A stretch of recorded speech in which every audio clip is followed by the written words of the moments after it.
دوسری شادی، قرآن اور حدیث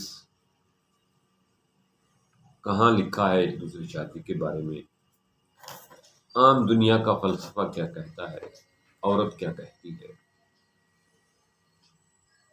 مختلف عورتوں کے تجربات۔ کیا اسلام اور دین کے احکام ایک خاص مدت تک کے لیے ہوتی ہیں یا ہمیشہ کے لیے ہوتی ہیں؟ السلام علیکم۔ کمپلیٹ ہیلدی ٹپس کی جانب سے بندہ نچیز کا سلام۔ آج ہمارا ٹاپک جو ہے وہ مرد کی دوسری شادی ہے۔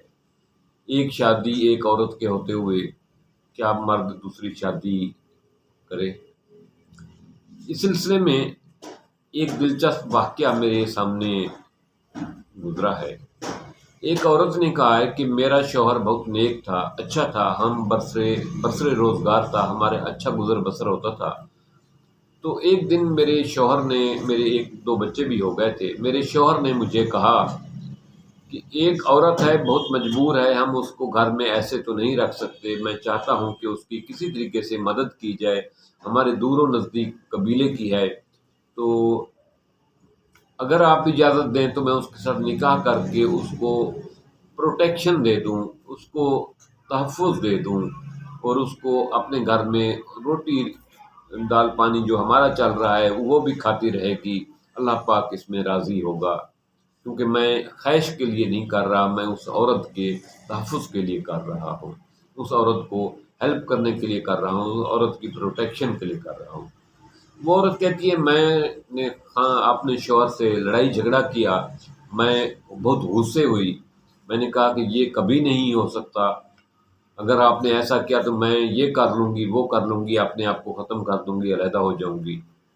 میرے لڑنے جھگڑنے پر میرے شوہر نے کہا لڑتی کیوں ہو، میں نے تو آپ سے رائے لی ہے، اگر آپ اجازت دیں خوشی خوشی تو میں کروں گا، نہیں تو آپ مجھے میری پسندیدہ عورت ہیں، میں دوسری شادی نہیں کرتا۔ بہرحال میں نے شادی، وہ عورت کہتی ہے میں نے نہیں ہونے دی۔ کچھ عرصے کے بعد ہوا قدرتی طور پہ ایسے کہ میرے شوہر کا ایکسیڈنٹ ہو گیا، وہ فوت ہو گیا تقریباً 2 سال بعد۔ 2 سال کے بعد میں بیوہ ہو گئی، اور میرے لیے کوئی سہارا، کوئی پروٹیکشن نہیں تھی۔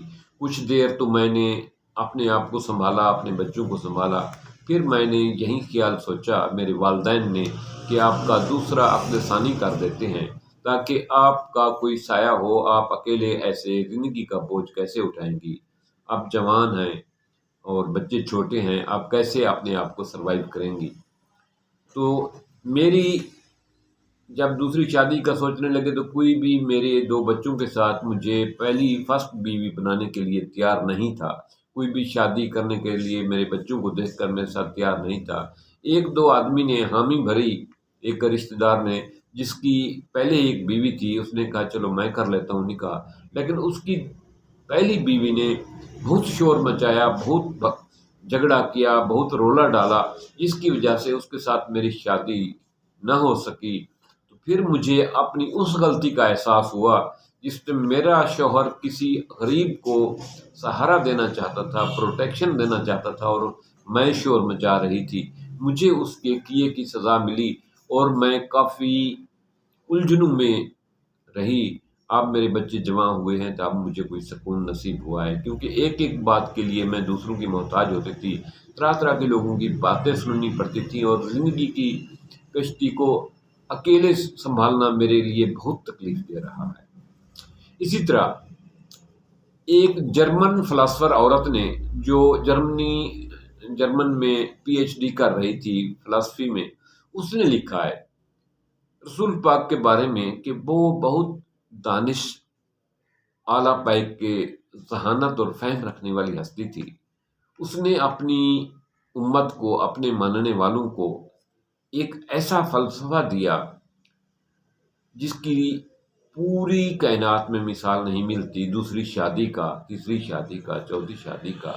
تو اس جرمن فلسفر عورت سے کسی نے پوچھا وہ کیسے؟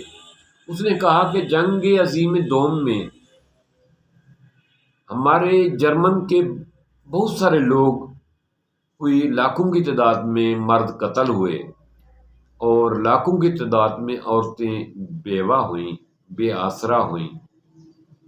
تو تو ہمارے مذہب میں دوسری شادی کا کوئی کنسیپٹ نہیں عورت کی، تو جس کی وجہ سے وہ عورتیں بے یار و مددگار ہو گئی، اور جرمن میں جنگ عظیم کے بعد جسم فروشی اور مزدوری اور 2 ٹکڑے بریڈ کے لیے عورتوں کو کیا کچھ پاپڑ میلنے پڑتے تھے اپنے بچوں کے لیے اور اپنے پیٹ کو پالنے کے لیے۔ وہ کہتی ہے کہ ایسے دکھ بھرے مناظر جنگ عظیم دوم کے بعد جرمن میں ہوئے، عورتوں میں ہوئے۔ اتنی ذلت اور تکلیف کی زندگی ان بیوہ عورتوں نے گزاری جن کے مرد جنگ کی بھینٹ چڑھ چکے تھے، جنگ میں قتل ہو چکے تھے۔ تو وہ کہتی ہے کہ میں بیان نہیں کر سکتی۔ پھر مجھے آپ کے نبی حضرت محمد صلی اللہ علیہ وآلہ وسلم کے فلسفہ حیات انسانی چارٹر پر بہت حیرانی اور تعجب ہوتا تھا کہ آج سے 1400 سال پہلے اس عظیم ہستی نے کیسا بڑا انسانی چارٹر پیش کیا، عورت کے حقوق متعین کیے، مرد کو دوسری اور تیسری اور چوتھی شادی کی اجازت دی۔ وہ اس لیے تھی، ہم سمجھ نہیں پائے کہ اگر کبھی ایسا حالات آ جائیں تو وہ عورت کو پروٹیکشن چاہیے ہوتی ہے، عورت کو ایک سربراہ چاہیے ہوتا ہے، عورت کو ایک محافظ چاہیے ہوتا ہے، عورت کو ایک سیکورٹی چاہیے ہوتی ہے جو مرد کی صورت میں ہوتی ہے۔ تو پاک پیغمبر نے ایسا نظام واضح کیا جس کی مثال دنیا میں نہیں ملتی۔ یہ اس جرمن عورت کے الفاظ تھے۔ ایک ہمارے جاننے والی عورت کے شوہر نے دوسری شادی کی، تو ہم نے اس سے پوچھا آپ نے کہ شوہر نے دوسری شادی کیا ہے تو آپ کیا کہتی ہیں اس بارے میں؟ اس نے بڑا خوبصورت جواب دیا ہے۔ یہ پروفیسر رفیق اختر صاحب بتا رہے تھے، اس عورت نے بہت خوبصورت جواب دیا ہے۔